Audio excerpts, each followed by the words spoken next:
Bonjour, donc on va corriger les exercices à faire pour aujourd'hui, le 7 mai. Donc il s'agit déjà du 8, page 190, donc il porte sur la fonction exponentielle et le lien avec les suites géométriques. Donc dans chaque question, on vous donne une suite par son terme général, c'est-à-dire le moyen de calculer n'importe quel terme de la suite juste à partir de l'indice, et on nous demande de montrer qu'il s'agit d'une suite géométrique.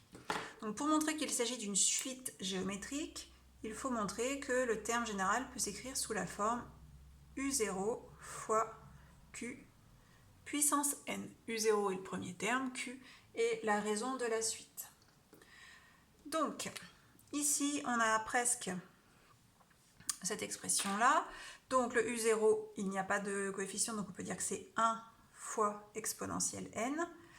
Alors, exponentielle n, ça ressemble à ça, sauf que E, c'est le nombre E qu'on a vu dans la leçon sur la fonction exponentielle. Si vous voulez, on peut dire que c'est comme ça.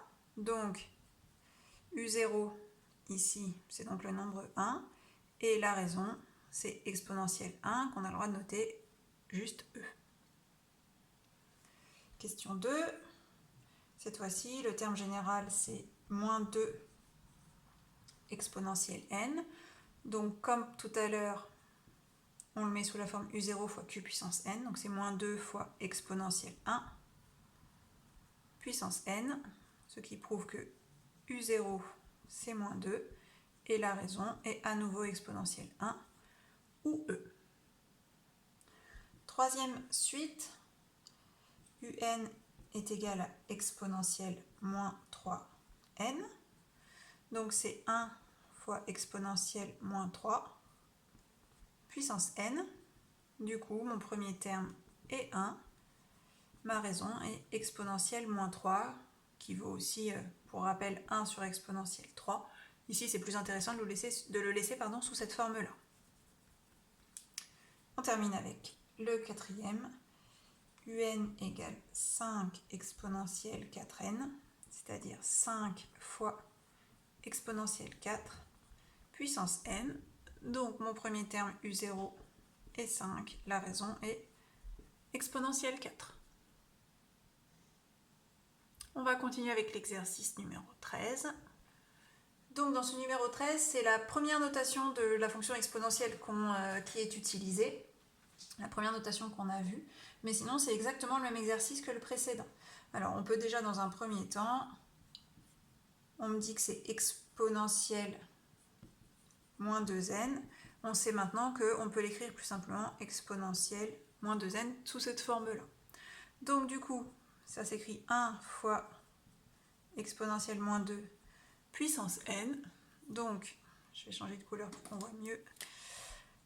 Mon premier terme, U0 est 1. Ma raison est exponentielle moins 2 pour cette première question. Alors, pour le deuxième, on me parle de exponentielle 3n fois exponentielle 5n. Donc on va utiliser la notation avec E, donc c'est exponentielle 3n fois exponentielle 5n. Donc une fois qu'on a écrit sous cette forme-là, on va pouvoir regrouper en une seule exponentielle. Donc quand on multiplie deux exponentielles, les puissances s'ajoutent. Donc ça va faire 3n plus 5n, 8n. Donc qui peut s'écrire sous la forme 1 fois exponentielle 8 puissance n. Ce qui nous permet d'en déduire qu'on est bien face à une suite géométrique.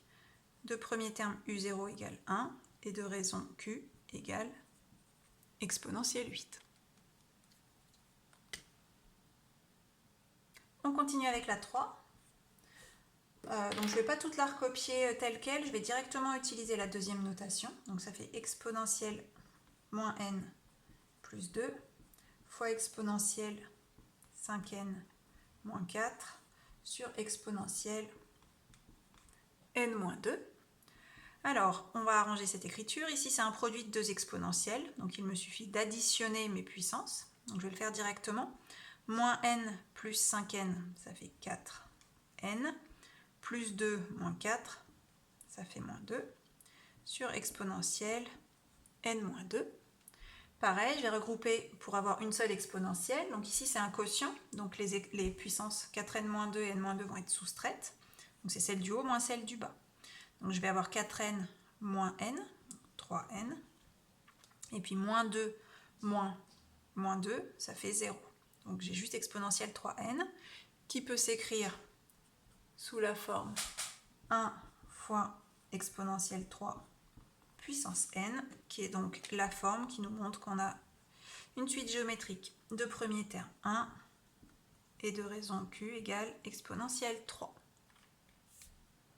Il nous reste la dernière. Donc pareil, je vais la recopier mais en changeant la notation. Donc exponentielle 2 fois exponentielle moins n plus 5 sur exponentielle 7 fois exponentielle 6n. Donc je vais m'occuper en même temps du numérateur et du dénominateur. Donc ce sont deux produits. Donc je vais additionner mes puissances. Donc j'ai qu'un terme en n et j'ai 2 plus 5 plus 7. Ensuite en dessous, pareil, c'est un produit, donc ça va faire 7 plus 6n. On réduit encore, donc c'est un quotient, exposant du haut moins exposant du bas. Donc moins n moins 6n, ça va faire moins 7n, et 7 moins 7 plus rien. Du coup, ça s'écrit 1 fois exponentielle moins 7 puissance n, donc suite géométrique de premier terme u0 égale 1 et de raison exponentielle moins 7. Voilà pour le numéro 13, on passe au 14. Donc dans cet exercice 14, on me donne une suite un définie pour tout n par le terme général un égale exponentielle de moins n sur 3. Alors il est question de calculer ces premiers termes, donc de u0 à u3. Donc là il suffit de remplacer le n par l'indice qui correspond. Donc pour u0 c'est exponentielle de 2 moins 0 sur 3, donc exponentielle 2. Donc on va avoir besoin d'une valeur rapprochée. Donc exponentielle 2, on l'obtient grâce à la calculatrice, ça fait environ 7,4. On va voir si on a besoin de plus de décimales pour pouvoir comparer ensuite ces termes. Alors U1, c'est exponentielle de 2 moins 1 tiers, c'est-à-dire exponentielle de 5 tiers. Donc là, à nouveau, on utilise la calculatrice pour obtenir une valeur approchée. On obtient environ 5,3. Donc on n'a pas besoin de préciser, de donner une valeur plus précise. Au dixième, ça suffit largement. On continue avec U2, donc c'est exponentielle 2 moins 2 tiers, c'est-à-dire exponentielle 4 tiers, ce qui fait environ 3,8. On termine avec U3, ça fait exponentielle 2 moins 3 tiers, c'est-à-dire exponentielle 1, environ 2,7, c'est une valeur qu'on est censé connaître. Voilà, 2,718, donc environ 2,7. Alors, à partir de ces 4 premiers termes, on peut conjecturer, c'est-à-dire avoir une idée, même si ce n'est pas prouvé, du sens de variation de cette suite. Donc, si on regarde, nos termes ne font que diminuer, donc on a l'impression que la suite est décroissante. Donc, c'est ce qu'on va prouver dans les autres questions. Alors, question 2, justement, montrer que la suite UN est une suite géométrique dont on déterminera la raison. Donc ça, c'est la même chose que tous les exercices qu'on a fait sur cette partie du chapitre. Donc il faut réussir à la mettre sous la forme U0 fois Q puissance N. Donc, ici, on va avoir un problème, on n'a pas un produit, donc il va falloir séparer en deux exponentielles. Donc c'est exponentielle 2 fois exponentielle moins n sur 3, puisque quand on a un produit, on ajoute les exposants. Donc si j'ajoute les exposants, 2 plus moins n sur 3, ça fait bien ça. Du coup, je commence à voir apparaître mon U0 fois Q puissance n. Là, je vais avoir U0, donc je vais le garder. et il faut juste que je fasse apparaître ma puissance de n. Du coup, c'est exponentielle moins 1 tiers puissance n. Et donc, on voit bien que c'est une suite géométrique avec le premier terme u0 qui vaut exponentielle 2. Et c'est ce qu'on avait trouvé à la question 1, je vous rappelle, et la raison Q qui est exponentielle moins 1 tiers. Alors, on passe à la question 3. On me demande du coup si la conjecture précédente, c'est-à-dire le fait que la suite semble être décroissante, elle est vérifiée. Alors dans le chapitre sur les suites, on a étudié les variations des suites géométriques.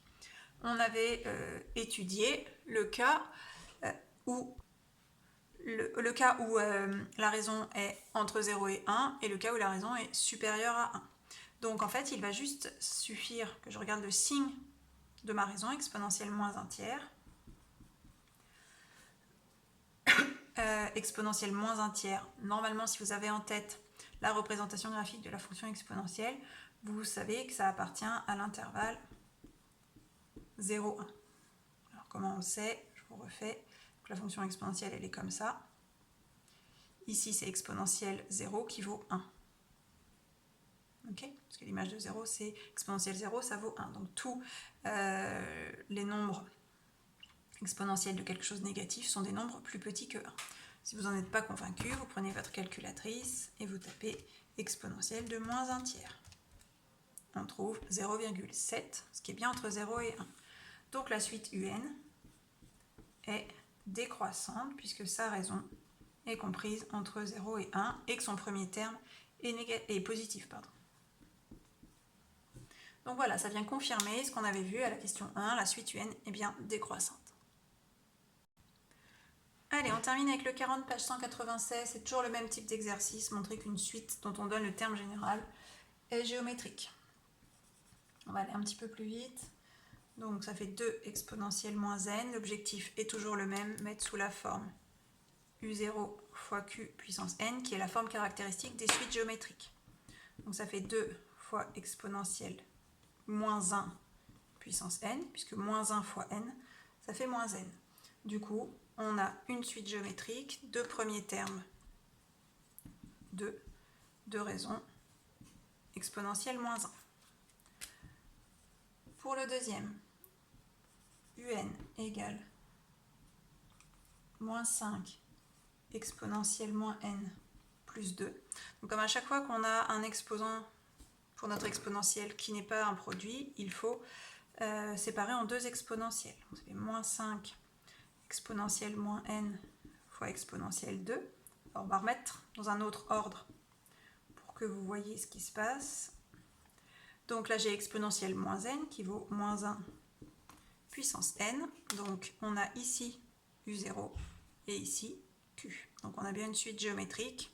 Le premier terme, moins 5 exponentielle 2 et de raison exponentielle moins 1. On termine avec la dernière, un petit peu plus compliquée à cause de la présence d'un quotient. Donc on va se débarrasser de ce quotient en appliquant les formules qu'on a vues. Donc déjà, le 3, je le passe devant pour que ça vous simplifie les choses. Donc quand on a un quotient, il suffit pour transformer en une seule exponentielle, faire la puissance du haut moins la puissance du bas. Donc ça va faire 3 fois exponentielle 1 moins 3n moins 1. Et à partir de là, ça va être plus simple. Donc ça va faire 3 fois exponentielle moins 3e. Les 1 s'annulent. Du coup, c'est 3 fois exponentielle moins 3 puissance n. On voit apparaître notre forme générale. U0 égale 3. Q égale exponentielle moins 3.